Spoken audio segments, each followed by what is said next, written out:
Nahargarh tiger safari का काम पूरा हो गया है। करीब 32 हेक्टेयर में तैयार की गई सफारी में 10 शेल्टर और 2 कराल बनाए गए हैं। 8 के आकार के 2 टूरिस्ट ट्रैक और करीब 10 वाटर बॉडीज तैयार की गई हैं। सितंबर अंत तक इसे शुरू करने की योजना है। इस मौके पर टाइगर सफारी के कार्यों का जायजा लिया एसोसिएट एडिटर निर्मल तिवारी ने। गुलाबी नगर Jaipur city wildlife tourism का नया हब बन गया है।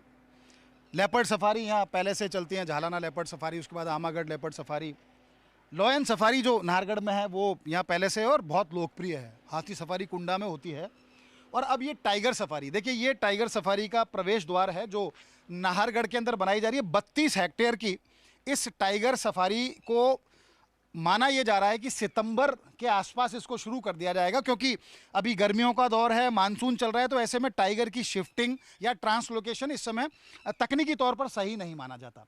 तो यही कारण है कि अभी उसकी शिफ्टिंग नहीं की जा रही, लेकिन यहाँ पहले से टाइगर मौजूद है। उसके अलावा जो माफ़ कीजिए जो T-79 का जो शावक है रणवीर, वो यहाँ पर मौजूद है, अगर उसकी रिवाइल्डिंग की जाती है। उसके अलावा एक्सचेंज प्रोग्राम में कुछ टाइग्रेस को यहाँ लाने की बात है। हमारे साथ यहाँ पर यहाँ के रेंज ऑफिसर गौरव भी हैं। गौरव, किस तरह की तैयारियाँ हैं, क्या रहना है और कैसे एग्जीक्यूट करेंगे सारी चीज़ों को? देखिए सर, अभी तक क्या नाम है, काम लगभग कंप्लीट हो चुका है। गेट और जो भी रूट है तैयार हो चुका है और वाटर बॉडीज भी तैयार हो चुकी हैं, रेस्टिंग शेल्टर भी कंप्लीट हो चुके हैं। अब बस क्या नाम है, एनिमल्स का आना बाकी है। जो भी उच्चाधिकारियों की परमिशन के हिसाब से जितना भी जल्दी हो सकेगा उतनी जल्दी उनकी शिफ्टिंग कर दी जाएगी। गौरव, इसमें अगर चूंकि टाइगर इसमें रहना है तो टाइगर के लिए कितनी वाटर बॉडीज इस तरह की तैयार की गई हैं? ट्रैक जो है, क्योंकि 8 के आकार के 2 ट्रैक बनाने की बात थी, वो ट्रैक किस तरह से हैं? इसके आसपास का जो सर्विस ट्रैक है वो कैसे है और किस तरह की तैयारियां हैं? जी भाई, जब क्या नाम टाइगर उसके क्या नाम पानी पीने के लिए और वॉकिंग वगैरह के लिए एक तो 2 वाटर बॉडीज बनाई गई हैं पक्की, और रास्ते क्या नाम लगभग 5 से 6 किलोमीटर का रास्ता है, 8 की शेप में है, 2 रूट बनाए गए हैं। और स्टाफ के लिए मॉनिटरिंग के लिए सर्विस ट्रैक बनाया गया है जो फेंसिंग के अंदर और बाहर दोनों साइड में है, ताकि क्या नाम रेगुलर मॉनिटरिंग की जा सके अंदर टाइगर जब खुला रहेगा उस टाइम पे। कराल दो कराल और 10 शेल्टर की बात है। कितने टाइग्रेस इसमें छोड़े जाना प्रस्तावित है? अपने पास अभी रेस्टिंग शेल्टर में 10 शेल्टर बनाए गए हैं एनिमल्स के, तो अब मैक्सिमम अपन 10 जानवर रख सकते हैं। बाकी उच्चाधिकारियों के आदेश जितने भी रहेंगे, जितने भी स्वीकृत रहेंगे, उतने टाइगर शिफ्ट किए जाएंगे यहाँ पे।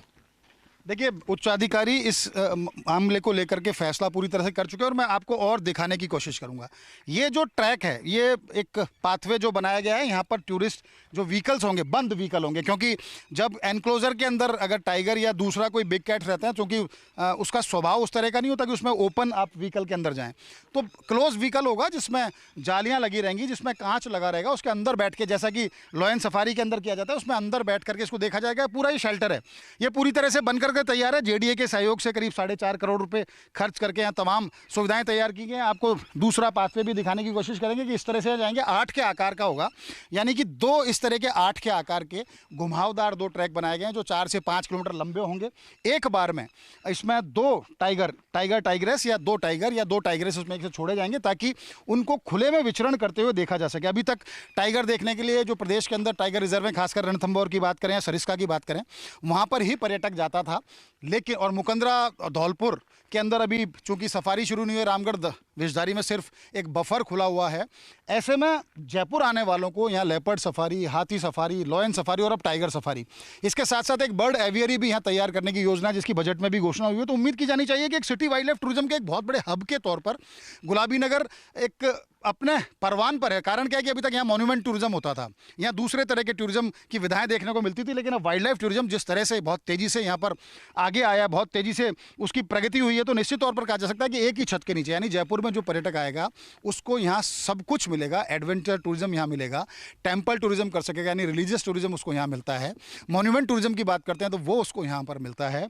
हस्तशिल्प या तमाम दूसरी वस्तुएं खरीदने आता है वो उसको यहाँ मिलता है। और अब चूंकि सिटी में वाइल्ड लाइफ, सिटी के अंदर, शहर के अंदर घूमते हुए लेपर्ड देखना, बाघ देखना, लॉयन देखना, हाथी देखना, तो निश्चित तौर पर एक नया आकर्षण जयपुर के अंदर ये देखने को पर्यटकों को मिलेगा। तो उम्मीद की जानी चाहिए कि सितंबर के अंत तक जब ये सफारी शुरू होगी, टाइगर सफारी, तो निश्चित तौर पर जयपुर में न केवल वाइल्ड लाइफ टूरिज्म बढ़ेगा बल्कि स्थानीय लोगों को रोजगार भी मिलेगा। कैमरा पर्सन जितेश के साथ Nirmal Tiwari, first India news, Jaipur.